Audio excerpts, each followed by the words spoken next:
आपण पाहत आहात पुणे डेली न्यूज। माजी खासदारांनी स्वीकारला म्हाडाच्या अध्यक्षपदाचा पदभार। कुठल्याही प्रकारचं पद नसतानाही शिरूर मतदारसंघात विकास कार्य करत असल्याची पोचपावती म्हणून माजी खासदार शिवाजीराव आढळराव पाटील यांना मुख्यमंत्री एकनाथ शिंदे यांनी पुणे गृहनिर्माण व क्षेत्र विकास प्राधिकरण अर्थात म्हाडाच्या अध्यक्षपदी नियुक्त केलंय। या पदाचा कार्यभार महाराष्ट्र विधान परिषद उपसभापती डॉक्टर नीलम गोरे यांच्या उपस्थितीत त्यांनी स्वीकारलाय।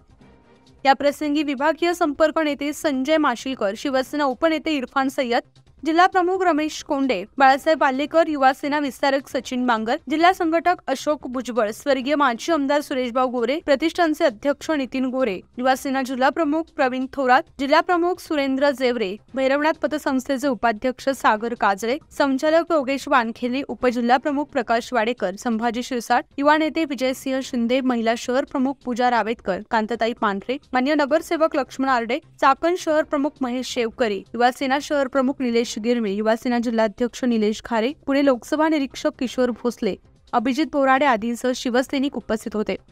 या प्रसंगी पुणे म्हाडाचे मुख्य कार्यकारी अधिकारी अशोक पाटील यांनी व सर्व सहकारी कर्मचारी वृंदानं मोठ्या आनंदानं स्वागत केलंय। म्हाडाच्या माध्यमातून गोरगरिबांना स्वस्तात घर मिळवून देणं, या ताकदीनं माझ्या माणसांचा विकास करणं हे माझं ध्येय असणार आहे। असेच नवनवीन व्हिडिओ पाहण्यासाठी पुणे डेली न्यूज चॅनेलला लाईक, फॉलो आणि सबस्क्राईब करा।